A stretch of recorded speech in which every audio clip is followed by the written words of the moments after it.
back to my channel. Today I will teach you chapter 5, introduction of arithmetic progression. Okay, let's get started. Okay, fine. अब देखो students की arithmetic progression क्या है. ये सबसे easy chapter है. 10 मतलब बहुत इजी है, आप इजीली इसको सॉल्व कर सकते हो.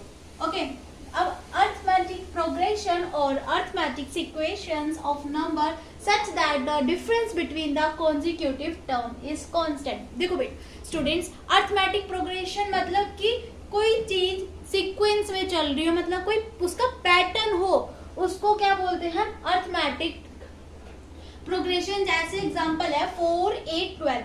मतलब अर्थमेटिक मतलब जो कॉन्जिक्यूटिव टर्म्स जो चल रही है ना, कॉन्जिक्यूटिव टर्म कांस्टेंट मतलब कि जैसे ये हमें वैल्यूज दे रखी है, इसका मतलब डिफरेंस अगर कांस्टेंट है मतलब सेम है, कॉमन डिफरेंस है, तो उसको हम क्या बोलेंगे, अर्थमेटिक प्रोग्रेशन बोलेंगे. ओके, मतलब एपी बोलेंगे. आया जैसे 4 और 8. अगर इसको हम कैसे सॉल्व, जैसे ये तो हमारी होती है एक 4 हमारी क्या है, फर्स्ट टर्म होती है, मतलब ए इसको हम इंडिकेट किससे करता है, ए से. A1 मतलब हमारी ये फर्स्ट टर्म होती है. ओके स्टूडेंट्स, फिर ये हमारी सेकेंड टर्म होती है, मतलब A2, ये A3, A4, A5 और ये dot dot dot so on, मतलब लास्ट टर्म हमें नहीं पता, मतलब एन मान लेते, मतलब ये हमारी लास्ट टर्म क्या हुई, AN. ओके स्टूडेंट्स, देखो अब जैसे इसमें अब हमें कॉमन डिफरेंस फाइंड करने के लिए ना स्टूडेंट्स हमें क्या मेथड लगाना होता है कि हम A2 माइनस A1 करते हैं, तो 8 माइनस 4 कितना हुआ, 4. तो हमें इनका बीच का डिफरेंस पता चल गया 4. अब हमें आगे का, तो आगे कैसे करते हैं, A3 माइनस A2, तो मतलब 12 माइनस 8 इज इक्वल्स टू 4. तो इनका भी कॉमन डिफरेंस 4 आया. तो इट मीन्स कि इट इज ना एपी फॉर्म. ओके, मतलब जिस वैल्यू जिसका प्रोग्रेशन मतलब किसी भी मतलब जो चल रही है हमारी, उसका कॉमन डिफरेंस अगर सेम आता है तो वो एपी कहते हैं. ओके स्टूडेंट्स, आया समझ कि अरिथमेटिक प्रोग्रेशन क्या होता है. अब उसको हम जनरल फॉर्म में कि क्वेश्चन अगर आपको फर्स्ट टर्म दे दी और कॉमन डिफरेंस दे दिया, तो कैसे उसको जनरल फॉर्म हम एपी को कैसे लिख सकते हैं, कैसे सॉल्व करते हैं. ओके, जैसे ए मतलब हमारी फर्स्ट टर्म. ओके, ए मतलब first term, A plus D ये हमारी मतलब सेकंड टर्म निकलती है. अगर हम ए डी मतलब कॉमन डिफरेंस. ओके, मतलब देखो ए इज इक्वल्स टू मतलब first term A1. Okay students, D is indicate क्या होता है, कॉमन डिफरेंस,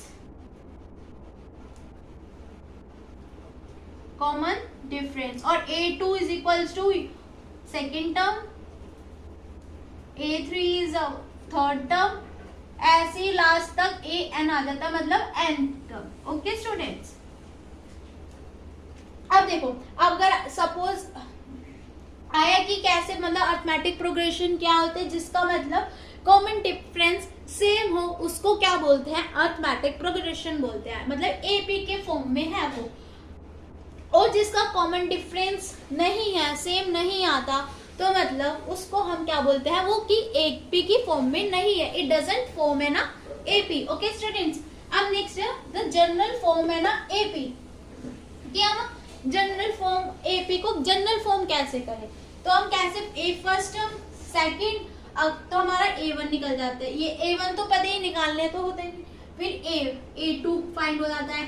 अगर हमें फोर्थ मतलब बोल देते हैं कि फोर्थ टर्म निकाल दो, तो कैसे निकालते हैं. अगर हमें A3 निकालना है तो मतलब कि एक तो फर्स्ट टर्म प्लस A3 निकाल लिया, तो उससे पहली वाली जो प्रीवियस है ना उसको, तो प्रीवियस टर्म 2 और इनटू डी मतलब 2 डिफरेंस, कॉमन डिफरेंस. अगर हमें A4 निकालनी है तो मतलब A4 से पहले मतलब एक माइनस करा तो 3D मतलब multiply common difference. Okay student, अगर सपोज आपको A5 निकालनी है टर्म, तो A प्लस 4D. आया समझ की जनरल फॉर्म कैसी होती है एपी की?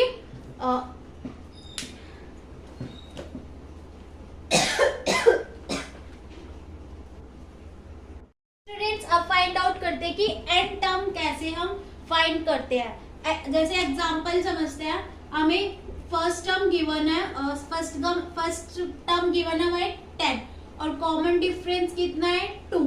ओके, अब और n की वैल्यू भी हमें गिवन है सपोज 10। बस हमें इसको फॉर्मूले में पुट करना है।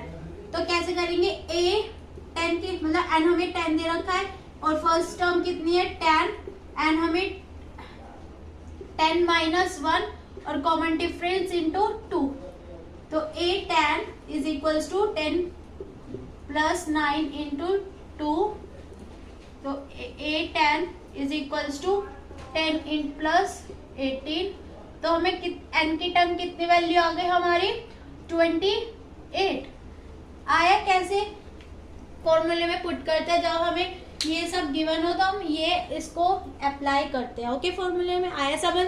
अब जैसे एस एन टर्म मतलब कि sum of the first n term of है ना एपी। अगर हमें सपोज एक तो ये फॉर्मूला है, ये इजी, ये वाला इजी है। कैसे? अगर आपको सपोज कॉमन डिफरेंस नहीं गिवन है, एल गिवन है, एल इंडिकेट करता है लास्ट टर्म। ओके, अगर आपको लास्ट टर्म गिवन है, कॉमन डिफरेंस गिवन नहीं है, तो हम इस फॉर्मूले का यूज करते हैं। इससे हमारे इजीली निकल जाता है। जैसे हमें सपोज दे रखा है एन की वैल्यू दे रखी है 2।